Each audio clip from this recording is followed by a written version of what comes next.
Hey guys, Jared here. Well, I have what is left of 1,000 rounds of 40 Smith & Wesson. There's about 50 or 60 rounds left in that. That's all that's left of 1,000 rounds that I put through this Just Right Carbines 40 caliber.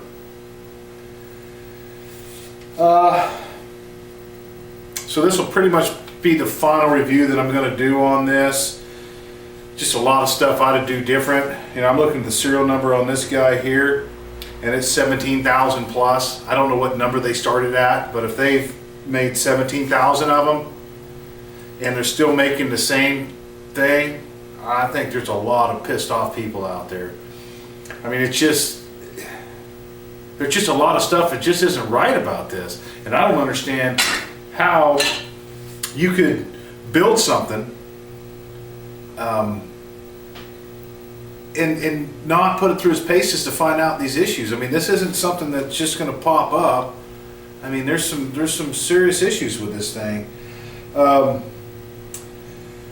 So what I did is I lengthened the firing pin on mine by 3/16 of an inch, and that was able to, that eliminated pretty much any, I never had a failure to strike after that, never. So that eliminated that problem. I shouldn't have to lengthen the firing pin. Bottom line. I mean, that firing pin, flush with the back, being almost 200 thousandths before the bolt face, really? No. I was talking to somebody else, and they sent theirs back, and they gave them a longer firing pin. He hasn't measured it yet, but you know what? 17,000, you'd think you'd figure that out in the first couple hundred prototypes, right? No. Second, everything comes loose on this thing.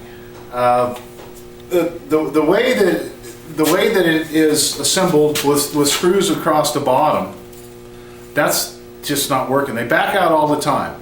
Can I Loctite them? Yeah. Do I want to? No, because I have to take it apart. I not only have to take the screws out of the bottom to take it apart for cleaning for the trigger mechanism, I have to take the stock off every stinking time. Yeah. Every time I have to back this off to get the plunger out so I can get the bolt out to clean it. This is aluminum. Aluminum threads with steel nuts, they're not going to last very long. So what's happened is there's a groove right here. See if you guys can see it in there. Right back there. It's a little slot, key slot, what I would call it. And then this nut. Then there's a band right here, not a band, but a plate. And this plate has an indent, and it locks into the lower half, and it keeps the stock from rotating based on that key slot. Now I don't know if this is their stock. Probably not. They probably bought this out, which I'll show you towards the end of this video. I'll show you towards the end of this video that it doesn't even fit in the slot. So what happens is after shooting, this thing starts backing off a little bit, and then it just rolls the stock on the threads because it's not fitted properly. Second thing, the extractor broke, so I have another one of those coming because I'm not going to make one and send it out, have it hardened, and do all that. You know, I would Loctite this. This number one shouldn't have screws. It should have a pin. It should be just like AR style. You got one pin in the back, you pop it. This thing should not have to be removed every time you want to clean it. Bad idea, bad design, in my opinion. The bottom should be attached to the stock, and there should be a pin up in there that holds the retaining spring back. So you pop the pin, you flip it up, all your bolt assembly comes out, you clean it, you put it back together, and you put it back down. Never have to take anything apart. One pin, one hinge, done. So because I've had to take this thing apart so many times, now the threads are getting jacked up. I'll show you the threads in here on that. And one of the biggest things that I found is I did some reloads on this, okay? My resizing die that I have, that I bought, this is a layman, it actually is, let me see that little lip right there. It's not flush with the end of this. I didn't notice this, but that resizing ring in there needs to be flush so it can go completely over the round, and it's not. So basically what happened was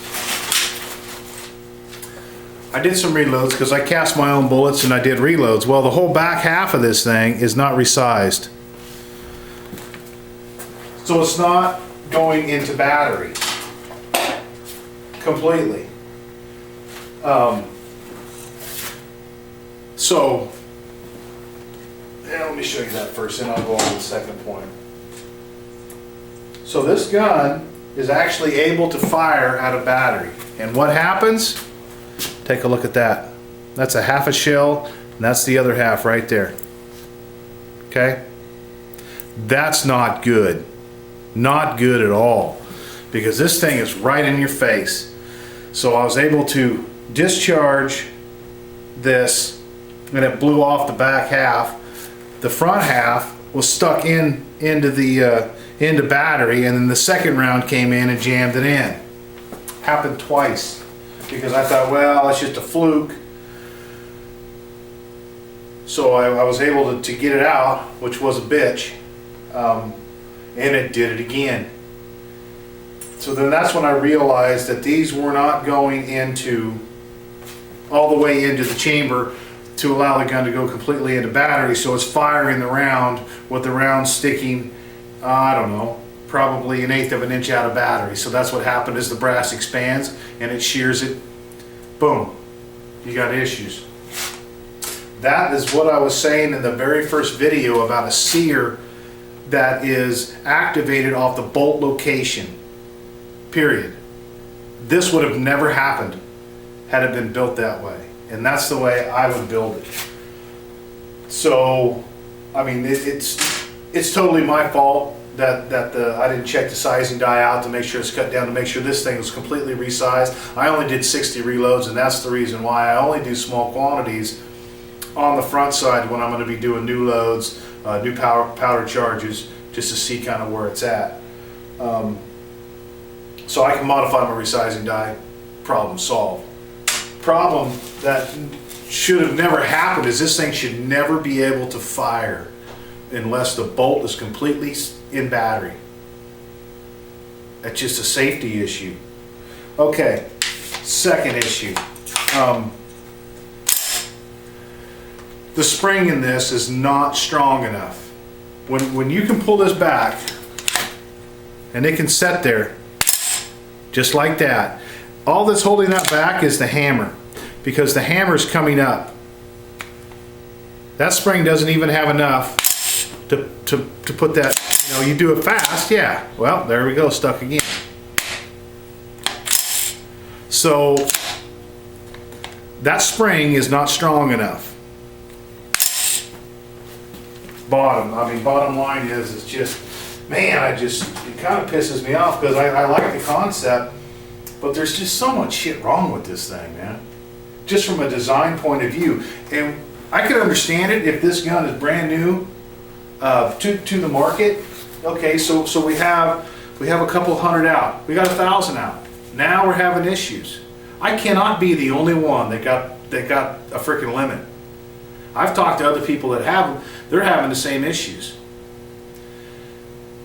Why would you continue to put out a firearm like this when it has all these issues when they're fixable? It doesn't make sense to me.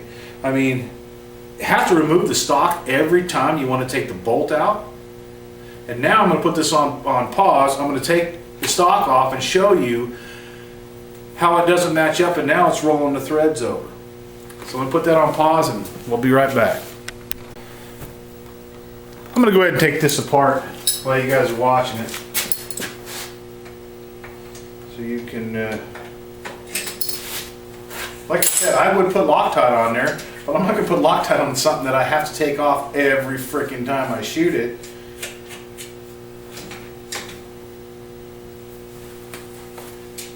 It's just a bad freaking design. It needs to be able to be the barrel should be able to be locked on, the stock Loctited on, and never have to remove them unless you want to remove the stock. It shouldn't be something you have to remove on a regular basis to freaking field strip the thing. It's just, no, don't think so. All right. See that shiny spot right there? That's the threads that are jacked up. Okay, see that slot right there? That slot is supposed to fit that slot right there. That guy right there. It is so sloppy in there. You can see that daylight right there. No, it doesn't even fit. So what happens is I'm shooting this thing and it starts to back off. Well, then the stock starts to work. Well, now I got jacked up freaking threads because I can't. I mean, I guess I could, but I'm not going to Loctite something I got to take apart every freaking time. So you would think that they would make this match the slot in this full depth, so that wouldn't happen.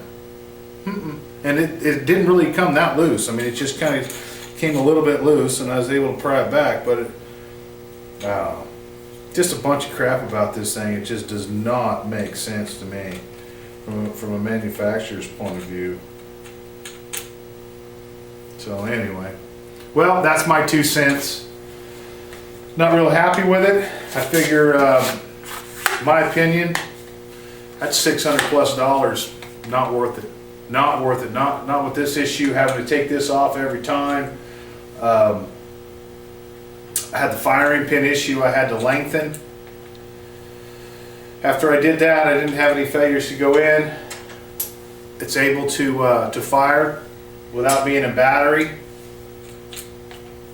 Just not digging it.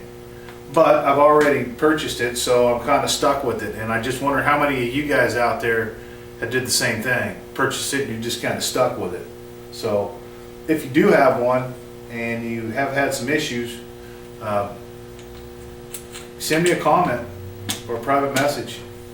But I think I'm done with it for now. I mean, I'm going to have to fix it. I'll end up making a custom one of these. I'll end up making that groove deeper so it doesn't affect the frickin' threads.